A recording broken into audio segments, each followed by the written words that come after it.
ఒకప్పుడు ప్రపంచం శాంతితో నిండిపోయింది. దేశాల మధ్య చిన్న చిన్న విభేదాలు ఉన్నా జీవితం సాదాసీదాగా కొనసాగుతోంది. 1914 జూన్ 28 సరయేవో నగరం. ఒకే ఒక్క గన్ షాట్, కానీ ఆ ఒక్క బుల్లెట్ ప్రపంచాన్ని కాల్చేసింది. ఆస్ట్రియా రాజకుమారుడు ఫ్రాంజ్ ఫెర్డినాండ్ హత్య అదే మొదటి ప్రపంచ యుద్ధానికి నిప్పు పెట్టింది. ఒక్క బుల్లెట్, కానీ ఆ బుల్లెట్ 2 ఖండాల్ని అగ్నికి ఆహుతి చేసింది. ఒకప్పుడు ప్రపంచం శాంతిలో జీవిస్తోంది. యూరప్ దేశాలు తమ తమ శక్తిని చూపించుకోవాలనే పోటీ తప్ప పెద్దగా ఏమీ లేదు.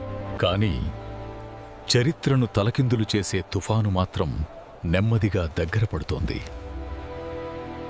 కొద్దిసేపటినే యూరప్ మొత్తం యుద్ధంలోకి దూకింది.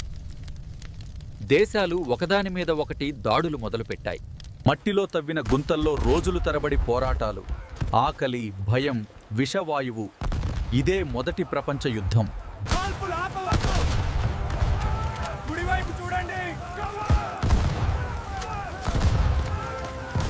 మరణం కనిపించదు, కానీ నిశ్శబ్దంగా దగ్గర పడుతుంది. విషవాయువు యుద్ధాన్ని మరింత భయంకరంగా మార్చింది.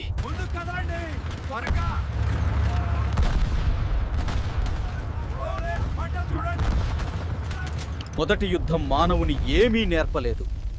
ప్రపంచం మళ్లీ అగ్నిలో కరిగిపోయింది. 1918 యుద్ధం ఆగిపోయింది.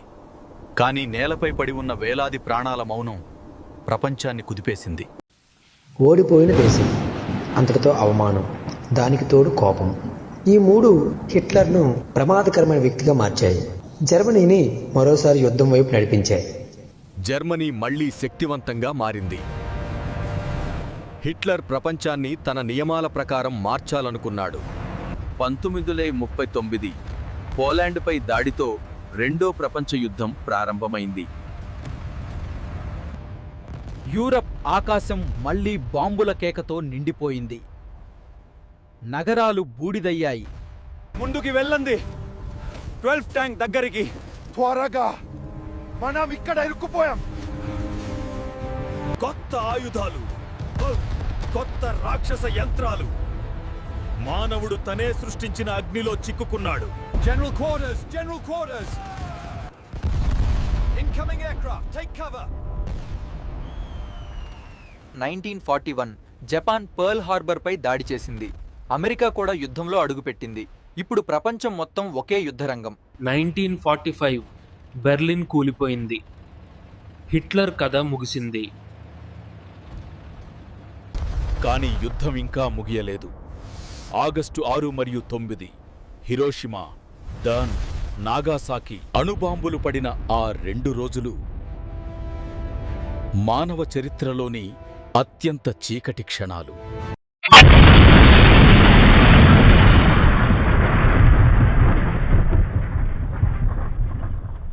చివరికి జపాన్ లొంగిపోయింది. రెండవ ప్రపంచ యుద్ధం ముగిసింది. మనసులో ఉన్న ద్వేషం, దేశాల మధ్య ఉన్న పగ అనేక కోట్ల ప్రాణాలను తినేసే అగ్నికి బీజమవుతాయనే సత్యం. 2 యుద్ధాలు ప్రపంచాన్ని చీల్చివేసిన శాంతి విలువను మాత్రం స్పష్టంగా నేర్పాయి. ఈ కథ మనం మర్చిపోవద్దనే హెచ్చరిక. వీడియో నచ్చితే లైక్ చేయండి, మీ ఫ్రెండ్స్తో షేర్ చేయండి. ఇంకా ఇలాంటి మంచి వీడియోల కోసం మా ఛానల్ని సబ్స్క్రైబ్ అవ్వండి.